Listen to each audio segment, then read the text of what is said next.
we got here?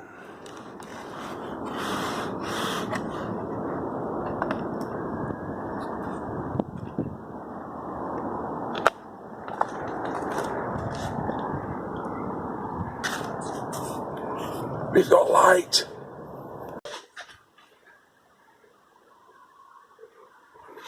So yeah, we've got light. And we've got heat down there.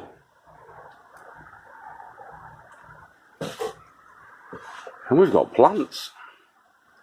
So if we look at these ones over here, we've got the Chinese cabbage in here, which is coming on a treat. That's the pak choi. That's the Chinese cabbage, the YuKi. There's all these onions as well here. And all sorts growing on, as you can see there. What's that? Cucumber.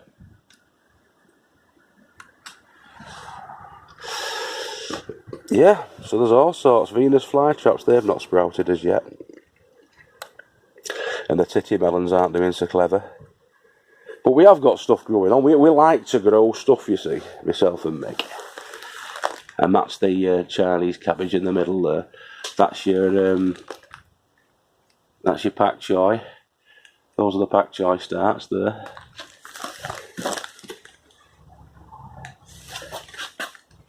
That's seen better times. That's probably have to come out. That's the sweet potato. The mound of sweet potato. And there's peas at the back there. We're hoping that they sort of come on. But we're keeping it above the freezing temperatures by having that in there, and that's working because it's relatively warm in here. Certainly a lot warmer than it is outside. That's the paraffin heater that Mick got, and the peppers are still on the go. As you can see there, they're still producing the peppers. And the nights are getting cold now. But they're still just about keeping on in here. What I was going to do tonight, if I can do, is wow, that's bright. Turn that off. Not leave that in here. Is to pot on a few of the Chinese cabbage and that.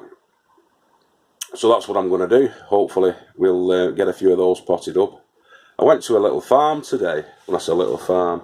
A nurseries over in Preston, just on the outskirts of Preston. It was for work, and as luck would have it, it was a big nurseries, and they are growing pak choi all the way through in these big glass houses that they've got down there, and so I don't see any reason why not. The frost hardy, cold hardy plants. That's why we're growing them in here. So yeah, they've not actually got any Chinese cabbage, but they've got the pak choi, plenty of pak choi on the go. There's acres of it growing. Just a couple of lads doing it themselves. Like they're renting all these greenhouses off this old guy, this old farmer, who's just sold some land to my company that he bought for 600 quid. About 1.1 acres for £600 he bought in the 60s. And he's just sold it to us now for £237,000. That's a bit of a return, isn't it? But yeah, for the rest of his acreage, there's about 2 or 3 more acres that he's got. He's got these guys growing in massive greenhouses. So yeah, that's the plan. So I'll get some pots together and try and pot some things on tonight. All right. So with the assistance of our light that we've got, I'm going to fill these 3 probably 8-inch high by 10-inch wide Asda buckets with some of the Molly's compost that we've got. And the Molly's compost is the Erin Molly's, which I'll show you now. I'll show you upside down. And that was, I think it was about £2.95 or something like that for a 50-litre bag of it. That stuff, and that should fill these 3. But as well as going with that, we're going to also be putting in some of this stuff, which is the fish, blood and bone pellets, as you can see in there.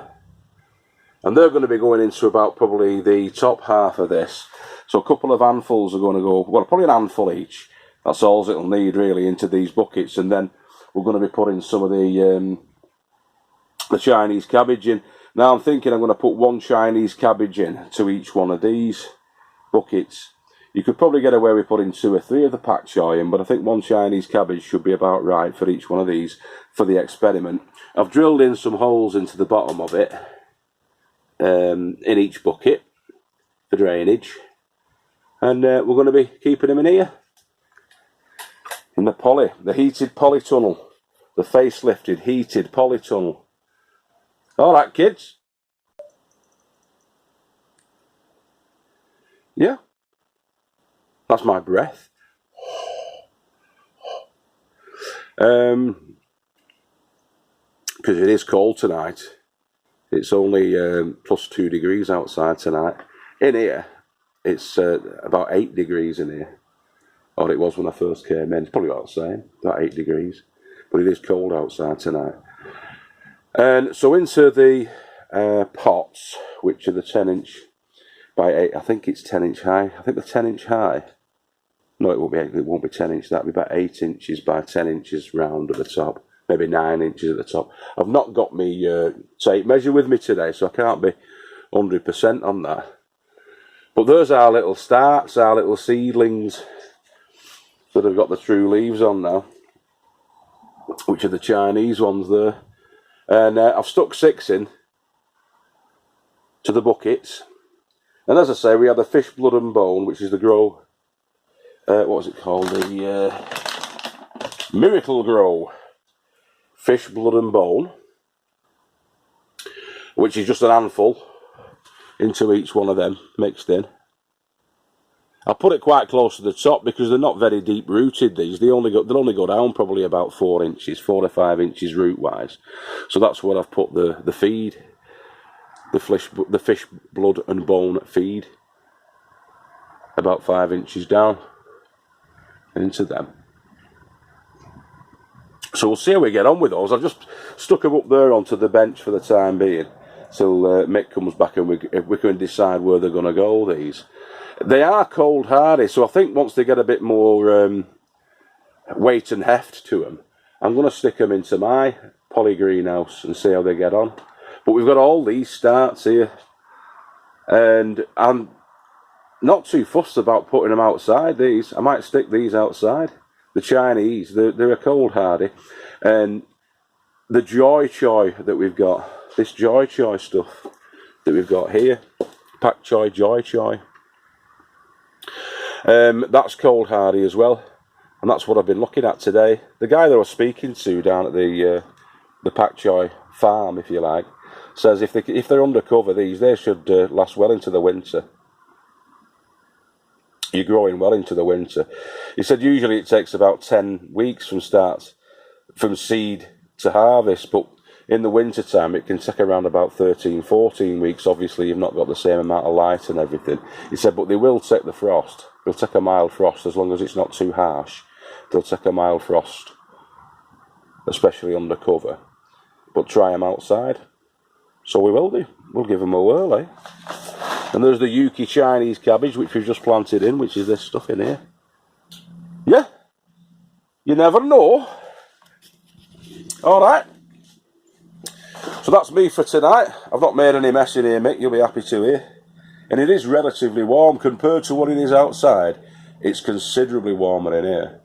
It's about 8 degrees, or it was when I think I checked it when I first came in. It was 8 degrees, but outside it's only 2 degrees. It's cold tonight. And it's pretty. No cloud cover, you know what I mean? There's no cloud cover tonight. So all the heat's dissipated. And nearly 9 o'clock as well. Nearly 9 o'clock in the evening today. Right now when I've come down. I came down at 8 o'clock. So yeah. We're going to be growing, continuing to grow. This is the plan.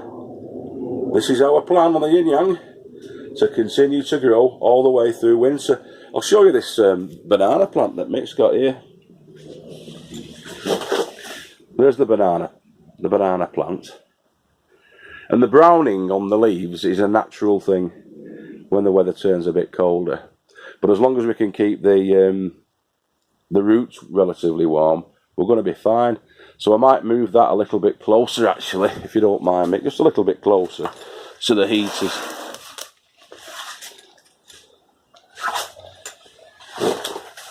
There he is, a little bit closer to the heaters. But we've got our fingers crossed for him. The banana. See how we get on. What variety is that, Mick? Let's have a see what variety it is. Sorry I'm talking about you when you're not here, mate, but you can't see that, can you? What's it called? What's it called, that?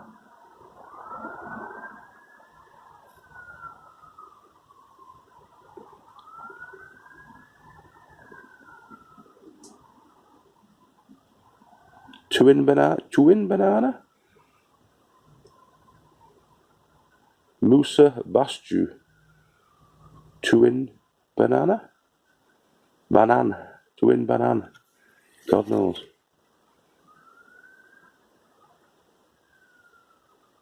Hardy garden banana.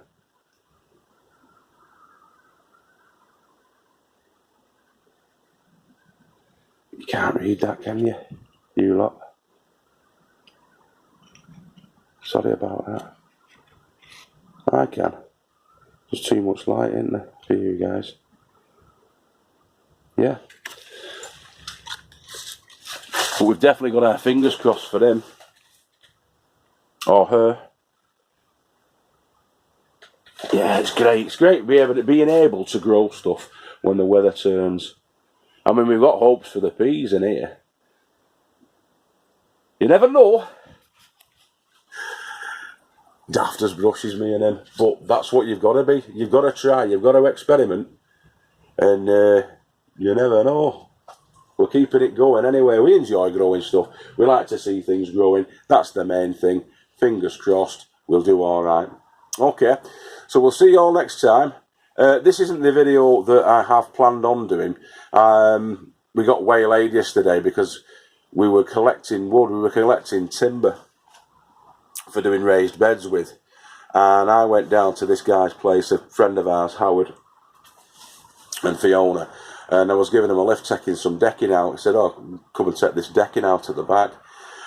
And I just did not realise how much decking there was. It was about 40 feet long by about 14 feet of 6-inch decking, 6 inch by about 1 3/4 decking, cracking wood.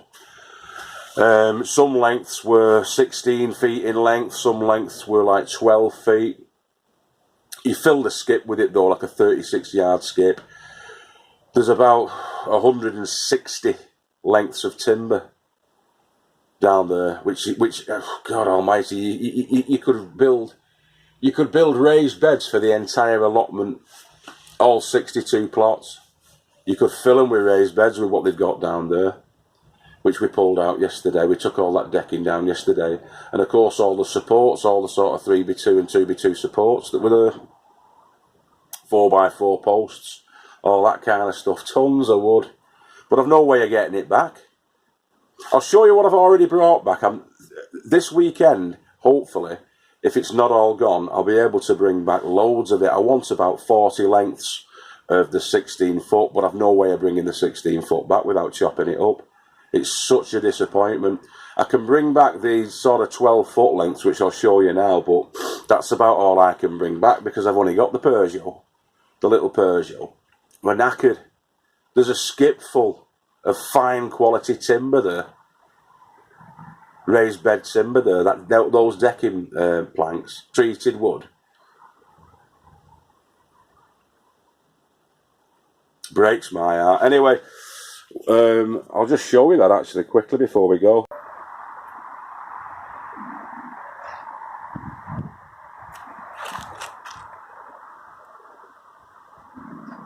You see all this lot?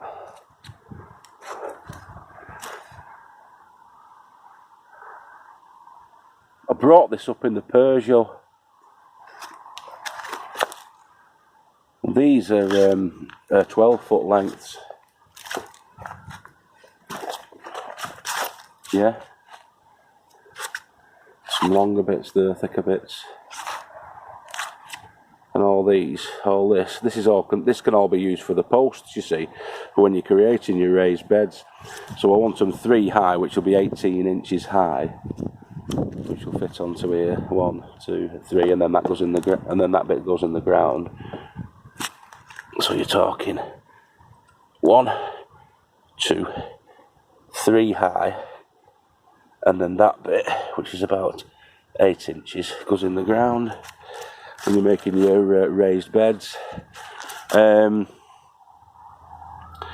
to do that, I need about 8 of these. So it's 3 lengths aside, and then the back, then they're sort of like connecting tops. Because I want them sort of 3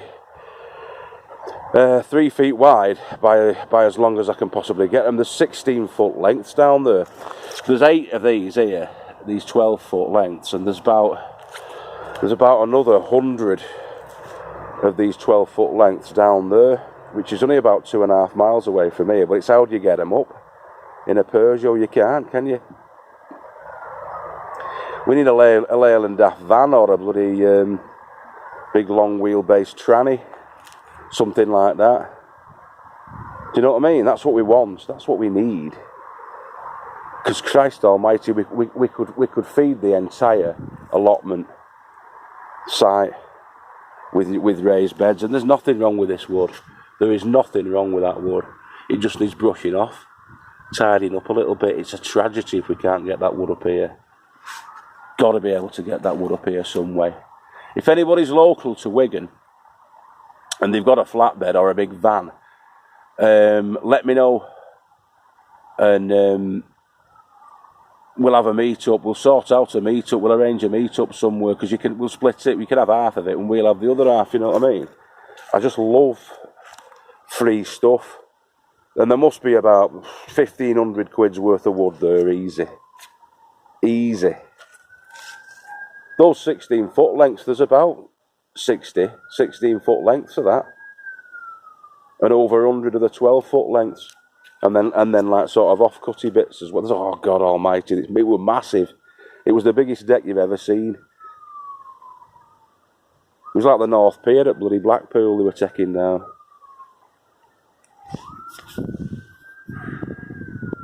If you're local to us, get in touch. And we'll sort it out, we'll split it between us, you know what I mean? We'll do something like that. We can't just leave it there, that wood.